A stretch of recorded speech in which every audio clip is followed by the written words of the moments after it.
The following recounts an incident in 2004 that advocates of research into U.F.O.S have said is the kind of event worthy of more investigation, and that was studied by a Pentagon program that investigated UFOs.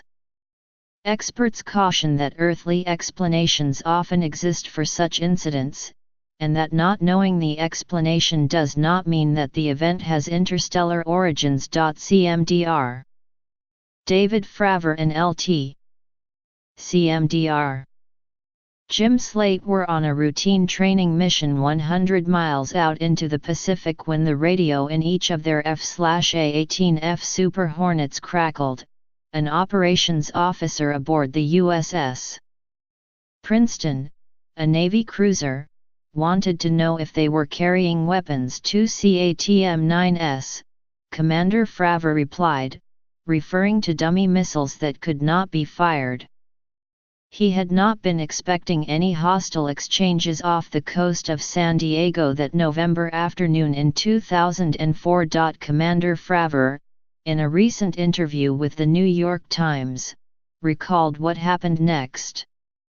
Some of it is captured in a video made public by officials with a Pentagon program that investigated U.F.O.S. Well, we've got a real-world vector for you, the radio operator said, according to Commander Fravor.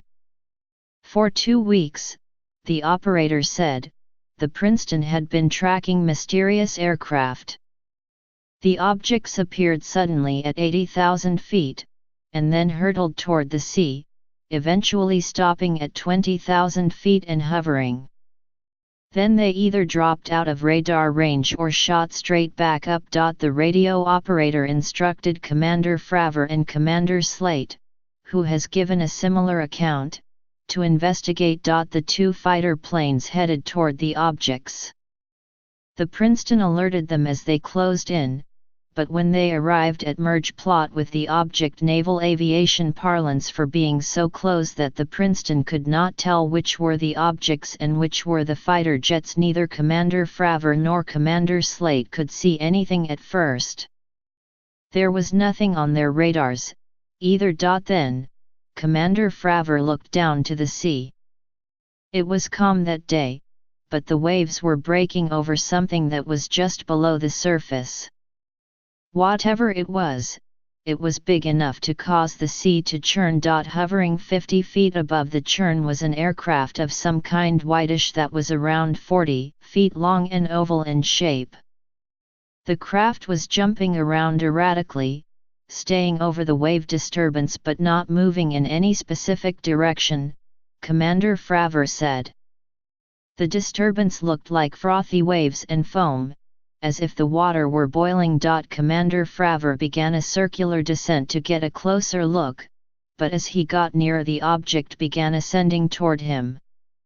It was almost as if it were coming to meet him halfway, he said. Commander Fravor abandoned his slow circular descent and headed straight for the object. But then the object peeled away. It accelerated like nothing I've ever seen, he said in the interview. He said, pretty weirded out.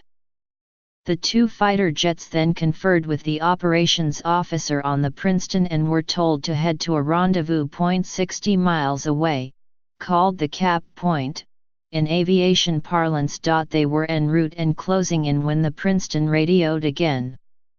Radar had again picked up the strange aircraft. Sir, you won't believe it, the radio operator said, but that thing is at your Cap Point. We were at least 40 miles away, and in less than a minute this thing was already at our Cap Point, Commander Fravor, who has since retired from the Navy, said in the interview. By the time the 2 fighter jets arrived at the rendezvous point, the object had disappeared. The fighter jets returned to the Nimitz, where everyone on the ship had learned of Commander Fravor's encounter and was making fun of him. Commander Fravor's superiors did not investigate further and he went on with his career, deploying to the Persian Gulf to provide air support to ground troops during the Iraq War. but he does remember what he said that evening to a fellow pilot who asked him what he thought he had seen. "I have no idea what I saw," Commander Fravor replied to the pilot. "It had no plumes, wings or rotors and outran our F-18s. But," he added, "I want to fly one."